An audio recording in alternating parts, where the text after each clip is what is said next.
ये आयोजन कैसा रहेगा, जबकि जैसी जानकारी मिली है कि इसका उद्घाटन मध्य प्रदेश के पूर्व कैबिनेट मंत्री माननीय गोपाल भार्गव जी करने के लिए जा रहे हैं।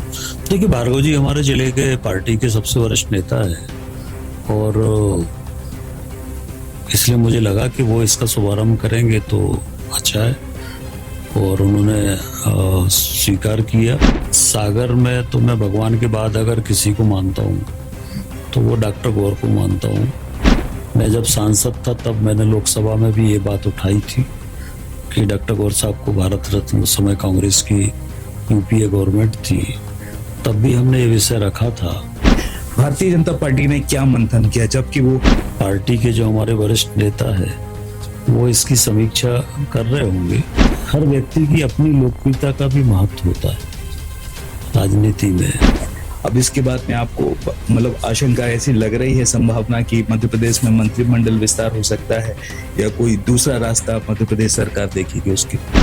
मुझे नहीं लगता कि अभी संगठन चुनाव के चलते कोई इस तरह की चीजें होंगी और हो भी सकती है। राजनीति में तो सब परिस्थितियों पर सब निर्भर करता है। कांग्रेस किसी भी कीमत पर मजबूत तो नहीं होना चाहिए, क्योंकि कांग्रेस का मतलब सरकार का परिवर्तन नहीं है। कांग्रेस का मतलब भ्रष्टाचार है, कांग्रेस का मतलब तुष्टीकरण है, कांग्रेस का मतलब है आतंकवाद। आप इस चैनल के माध्यम से जनता से कैसे अपील करना चाहेंगे कि रुद्राक्ष धाम में आना क्यों आवश्यक है और ये धार्मिकता के आधार पर उनको क्या लाभ अर्जित करा सकता है? तो हमारे धर्म और संस्कृति का प्रचार प्रसार हो। हमारे धर्म और संस्कृति ही एक ऐसा माध्यम है जो लोगों को आपस में जोड़ने का काम करता है। धर्म ही हमारे जीवन का आधार होता है। तो मैं ये मान के चलता हूँ कि उसके पीछे यही उद्देश्य है और इसलिए मैं अपनी क्षमता अनुसार कार्यक्रम करता रहता हूँ। पिछले कई वर्षों से कर रहा हूँ। सोनालिका ट्रैक्टर्स के अधिकृत dealer Sakshi tractors and Motors में आपका स्वागत है। वीरेंद्र पूनम पटेल के नेतृत्व में हमारा शोरूम आपको दे रहा है सबसे बेहतरीन सोनालिका ट्रैक्टर्स की पूरी रेंज, वो भी एक ही दाम पर। क्योंकि अब ट्रैक्टर खरीदना हुआ और भी आसान। आधार कार्ड लाओ और ट्रैक्टर ले जाओ। कहते हैं कि मुट्ठी में सपने लेकर भरकर जेबों में कुछ आशाएं, दिल में अरमान यही कुछ कर जाएं, कुछ कर जाएं। सूरज सा तेज नहीं मुझ में, दीपक सा जलता देखोगे। अपनी हद को रोशन करने से आखिर तुम मुझको कब तक रोकोगे, कब तक रोकोगे। नमस्कार, मैं हूं आपके साथ में भूपेंद्र सिंह और आप रिपब्लिक सागर मीडिया के साथ में हैं। इस वक्त हमारे साथ में मौजूद है मध्य प्रदेश शासन के पूर्व गृह मंत्री माननीय भूपेंद्र सिंह जी। सर, बहुत बहुत स्वागत है आपका हमारे इस चैनल पे। सर, सबसे पहले हम आपसे पूछना चाहेंगे, अभी हाल ही में 155वीं जयंती मनाई गई डॉक्टर सर हरि सिंह गौर की। सर हरि सिंह गौर की उपाधि आपकी नजर में क्या है और देश के अलावा दुनिया में उनकी मतलब उनको लोग किस नजर से देख रहे हैं अभी? देखिए, दुनिया में तो जो उनका सम्मान है वो है, पर सागर के लिए तो भगवान है। सागर में तो मैं भगवान के बाद अगर किसी को मानता हूँ तो वो डॉक्टर गौर को मानता हूँ, क्योंकि ये पिछड़ा हुआ क्षेत्र, गरीब क्षेत्र, और अगर डॉक्टर गौर ये यूनिवर्सिटी नहीं बनाते तो लाखों करोड़ों युवा ऐसे हैं जो शिक्षा से वंचित हो जाते। और हम सब जानते हैं कि अगर जीवन में आगे बढ़ना है तो शिक्षा ही उसका एकमात्र माध्यम है। इसलिए डॉक्टर गौर सागर के भगवान। पूरे देश में 16वां विश्वविद्यालय और मध्य प्रदेश में पहले विश्वविद्यालय की स्थापना करने वाले डॉक्टर हरि सिंह गौर थे। अभी लगातार उनको भारत रत्न देने की मांग चल रही है। लड़ाई लगातार पिछले 44 सालों से भी चल रही है। अभी दैनिक भास्कर की मुहिम थी कि 6.5 किलोमीटर लंबी माला लेकर उन्होंने विश्व रिकॉर्ड बनाया। तो आपको क्या लगना चाहिए कि भारत रत्न कब तक मिल जाना चाहिए या मिल जाना चाहिए था अभी तक हरि सिंह गौर जी? देखिए, मैं मानकर चलता हूँ कि डॉक्टर हरि सिंह गौर साहब को भारत रत्न मिलने में विलम्ब हुआ है और इस लड़ाई को हम लोगों ने काफ़ी लंबे समय से लड़ाई को लड़ा है, सरकार के समक्ष विषय रखा है। मैं जब सांसद था तब मैंने लोकसभा में भी ये बात उठाई थी कि डॉक्टर गौर साहब को भारत रत्न, उस समय कांग्रेस की यूपीए गवर्नमेंट थी, तब भी हमने ये विषय रखा था और हम लोग डॉक्टर गौर साहब को भारत रत्न मिले। डॉक्टर गौर यूनिवर्सिटी या सागर यूनिवर्सिटी जो हमारी है, इसको लेके हम लोगों ने छात्र जीवन में अनेक संघर्ष किए और उस संघर्ष में लगभग मैं करीब 1.25 वर्ष उस समय की सरकार ने मुझे जेल में भी रखा। मैं छात्र नेता के नाते उस समय लगभग 5-7 वर्षों तक लगातार हम लोगों ने संघर्ष किया और इसके पूर्व में भी माननीय मुख्यमंत्री उस समय के तत्कालीन मुख्यमंत्री माननीय स्वराज जी और बाकी सब लोग भी सरकार को लिख चुके कई बार कि डॉक्टर गौर को भारत रत्न मिलना चाहिए। संसद से लेकर सड़क तक अनेकों बार ये विषय आया और मुझे लगता है कि जल्दी डॉक्टर गौर साहब को भारत रत्न मिलेगा। अभी कल सर काफी समय से सोशल मीडिया पर एक ट्रेंड बना हुआ है, रुद्राक्ष धाम में भजन मंडली का एक आयोजन होने के लिए जा रहे हैं 29 जून को। काफी आमंत्रण पत्र भी हर विधानसभा क्षेत्र के लिए बांटे जा रहे हैं और पूरे मध्य प्रदेश से भी कई लोग आएंगे इस आयोजन में।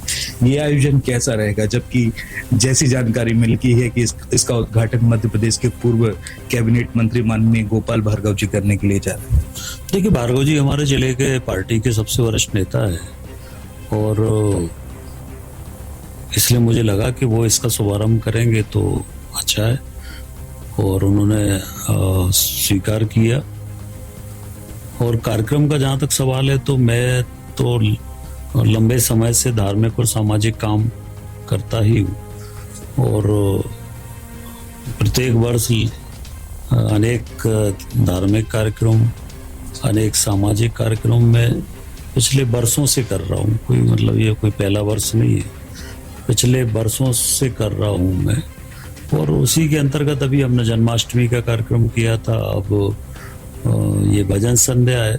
तो हमारे धर्म और संस्कृति का प्रचार प्रसार हो, हमारे धर्म और संस्कृति ही एक ऐसा माध्यम है जो लोगों को आपस में जोड़ने का काम करता है, लोगों में राष्ट्रीयता का भाव पैदा करता है, लोगों में एकता स्थापित करता है।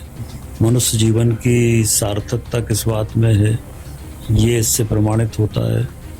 तो हमारे धर्म और संस्कृति का प्रचार प्रसार हो, इस को ध्यान में रखकर मैं अनेक वर्षों से इस तरह के कार्यक्रम करता हूँ। आप इस चैनल के माध्यम से जनता से कैसे अपील करना चाहेंगे कि रुद्राक्ष धाम में आना क्यों आवश्यक है और ये धार्मिकता के आधार पर उनको क्या लाभ अर्जित करा सकता है? देखिए, मैं ये मान के चलता हूँ कि ये जो हमारा जीवन है ये व्यस्तता भरा जीवन है और इस जीवन में कुछ क्षण हमारे ऐसे होना चाहिए कि जिसमें हम जो बाकी सब भौतिकता और बाकी सब चीज़ों से हटके और कुछ ऐसे धार्मिक आयोजन है या भजन है, कथा है, कोई यज्ञ है, इन सब कार्यक्रमों में हम सबको जरूर शामिल होना चाहिए। इससे हमें जहाँ मन को एक ताकत मिलती है, हमारा आत्मबल बढ़ता है, हमारी ऊर्जा बढ़ती है और हमारे जीवन के लिए भी अच्छा होता है, हमारा ज्ञान बढ़ता है और हम सबको धर्म ही हमारे जीवन का आधार होता है। तो मैं ये मान के चलता हूँ कि उसके पीछे यही उद्देश्य है और इसलिए मैं अपनी क्षमता अनुसार कार्यक्रम करता रहता हूँ। पिछले कई वर्षों से कर रहा हूँ, तो उसी के अंतर्गत ये कार्यक्रम है। फिर अगले महीने कुरई में फिर कार्यक्रम है जनवरी में, तो ये उसी के अंतर्गत ये कार्यक्रम। मध्य प्रदेश की 2 विधानसभा सीटों पर हाल ही में उपचुनाव हुआ, बिदनी विधानसभा सीट और विजयपुर विधानसभा सीट। विजयपुर विधानसभा सीट का जो उपचुनाव रहा उसमें भारतीय जनता पार्टी के लिए ऐसी हार मिली क्योंकि मध्य प्रदेश के sitting cabinet minister Ramniwas Rawat वहां पर 7,000 से भी ज्यादा वोटों से हार गए। भारतीय जनता पार्टी ने क्या मंथन किया, जबकि वो वहां के वरिष्ठ नेता हैं, लगातार 6 बार वो कांग्रेस में रहकर विधायक चुने गए, लेकिन अचानक ये भारतीय जनता पार्टी को जिस तरीके से नकारा गया उस पर आप क्या कहेंगे? नहीं, मुझे चूंकि उस चुनाव के बारे में बिल्कुल भी जानकारी नहीं है और यहाँ से दूरी भी काफ़ी है और पार्टी के जो हमारे वरिष्ठ नेता है वो इसकी समीक्षा कर रहे होंगे कि हार के क्या कारण थे और हार में से ही कारण निकलते हैं। तो अब इतना सारा चुनाव हम लोग सब जगह जीते हैं, अब एक आध चुनाव अगर हार गए हैं तो उसमें जो कमियां होंगी वो आगे ठीक करेंगे। बुधनी विधानसभा सीट की बात करें कि मध्य प्रदेश के पूर्व मुख्यमंत्री शिवराज सिंह चौहान वहां से लगातार लड़ते हुए आ रहे थे। जो जीत और हार का जो मार्जिन ग्राफ था 1 लाख से ऊपर का था और कब सबसे कम और हार जीत की ग्राफ की बात करें तो 33,000 का मार्जिन है कि कम से कम वो 35,000 वोटों से तो जीते ही हैं शिवराज सिंह जी। लेकिन अभी रमाकांत भार्गव जी को वहां पर टिकट मिला, उनकी जीत लगभग 11,000 यानी कि 10% से भी कम हुई। फिर भी लोग भारतीय जनता पार्टी का ये जो जनाधार कम हुआ उसके विषय पर काफी चर्चाएं कर रहे हैं। मैंने पिछले इंटरव्यू में भी कहा था कि राजेंद्र सिंह राजपूत जी जो लगातार वहां से भारतीय जनता पार्टी की ओर से प्रचार कर रहे थे, मतलब दावेदारी कर रहे थे, तो उसके बारे में क्या कहेंगे? कहीं ना कहीं एंटी इनकम्बेंसी आई इसमें सामने या नहीं? जहाँ तक बुधनी का सवाल है तो मैं ये मान के चलता हूँ, तो मुझे चूंकि बुधनी के चुनाव में कई बार रहने का अवसर मिला और लंबे समय में कई बार रहा, तो चुनाव में पार्टी की जीत तो निश्चित रूप से हुई है, पर हर व्यक्ति की अपनी लोकप्रियता का भी महत्व होता है राजनीति में जी। आज अगर मोदी जी जैसा लोकप्रिय नेता हमारे पास है तो उसका लाभ हमें पूरे देश भर में मिला और हम तीसरी बार आज केंद्र में सरकार है। अटल जी जैसे लोकप्रिय नेता थे तो उस कारण से हम केंद्र में सरकार हमने बनाई। तो विचारधारा और नेता दोनों का अपना महत्व होता है और स्वराज जी का स्वयं का लड़ना अलग बात है और स्वराज जी किसी को वोट देने के लिए बोले वो अलग बात है। तो अभी है ना विजयपुर विधानसभा क्षेत्र में भारतीय जनता पार्टी की हार के बाद रामनिवास रावत जी का मंत्रालय गया है, उन्होंने इस्तीफा दिया, पर्यावरण और वन विभाग था उनके बाद में। अब इसके बाद में आपको मतलब आशंका ऐसी लग रही है, संभावना कि मध्य प्रदेश में मंत्रिमंडल विस्तार हो सकता है या कोई दूसरा रास्ता मध्य प्रदेश सरकार देखेगी उसके? अब देखिए, ये तो हमारा जो केंद्रीय नेतृत्व है ये सारी चीजें केंद्रीय नेतृत्व निश्चित करता है और अभी चूंकि संगठन के चुनाव चल रहे हैं तो मुझे नहीं लगता कि अभी संगठन चुनाव के चलते कोई इस तरह की चीजें होंगी और हो भी सकती है। राजनीति में तो सब परिस्थितियों पर सब निर्भर करता है, पर हो जाएगा। ये तो पार्टी के भीतर का या सरकार का भी, सरकार बढ़िया चल रही है, दिक्कत क्या है, तो ये तो कभी भी हो जाएगा। फिर भी आप मध्य प्रदेश में राजनीति को या मध्य प्रदेश की राजनीति को भविष्य की नजर से किस हिसाब से देख रहे हैं सर? अभी लगातार 3-4 साल और सरकार है, 2028 में विधानसभा चुनाव होगी, क्या परिवर्तन आएगा मध्य प्रदेश? देखिए, अभी से 4 साल के बारे में तो कुछ नहीं कहा जा सकता, 4 साल आगे, पर ये मैं मान के चलता हूँ कि जनता ने हमें जनादेश दिया है और इसलिए उस जनादेश के आधार पर हम सबको मिलके काम करना है और अच्छा काम करके हम सबको देना है और हम सबकी ये कोशिश हो कि अगली बार फिर मध्य प्रदेश में भारतीय जनता पार्टी की सरकार बने और कांग्रेस किसी भी कीमत पर मजबूत नहीं होना चाहिए, क्योंकि कांग्रेस का मतलब सरकार का परिवर्तन नहीं है। कांग्रेस का मतलब भ्रष्टाचार है, कांग्रेस का मतलब तुष्टीकरण है, कांग्रेस का मतलब है आतंकवाद। तो कांग्रेस भर किसी भी कीमत पर नहीं आना चाहिए और इसलिए लोग भाजपा को चाहते हैं। तो मध्य प्रदेश के विकास के लिए जरूरी है कि फिर भाजपा अगली बार भी आए और अभी भी अच्छा काम करें। बहुत बहुत धन्यवाद सर चैनल के साथ जुड़ने के लिए। जैसा कि आपने देखा कि अभी हमारे साथ में मौजूद थे मध्य प्रदेश शासन के पूर्व गृह मंत्री माननीय भूपेंद्र सिंह जी। कुछ ही समय बाद यानी कि एक दिन बाद 29 नवंबर को यहाँ पर रुद्राक्ष धाम में भजन संध्या का आयोजन होने के लिए जा रहा है। जिसका उद्घाटन मध्य प्रदेश शासन के पूर्व कैबिनेट मंत्री माननीय गोपाल भार्गव जी करेंगे।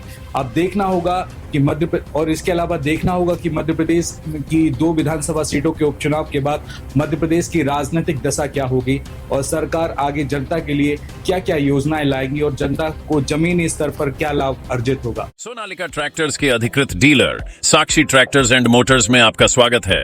वीरेंद्र पूनम पटेल के नेतृत्व में हमारा शोरूम आपको दे रहा है सबसे बेहतरीन सोनालिका ट्रैक्टर्स की पूरी रेंज, वो भी एक ही दाम पर, क्योंकि अब ट्रैक्टर खरीदना हुआ और भी आसान। आधार कार्ड लाओ और ट्रैक्टर ले जाओ। हमारे दमदार ट्रैक्टर मॉडल्स में हमारी DI series, GT series, Sikandar series, tiger series और वर्ल्ड ट्रैक सीरीज में विभिन्न मॉडल्स उपलब्ध हैं, जो हैं मजबूत एवं टिकाऊ और आपके खेतों का असली हीरो। यानी एक ही दाम के साथ भारी भरकम कामों के लिए सबसे भरोसेमंद साथी। हमारे यहाँ फिक्स रेट की गारंटी है। हर ट्रैक्टर एक ही दाम पर ही उपलब्ध है। इसमें कोई छिपा हुआ शुल्क नहीं, जो देख रहे हैं वही मिलेगा। साथ ही आसान फाइनेंसिंग सुविधा, क्योंकि अब ट्रैक्टर खरीदना हुआ बेहद आसान। आधार कार्ड लाओ और ट्रैक्टर ले जाओ। फाइनेंसिंग की सरल प्रक्रिया, जिससे आपके सपनों का ट्रैक्टर जल्द आपके पास हो। तो फिर देर किस बात की है?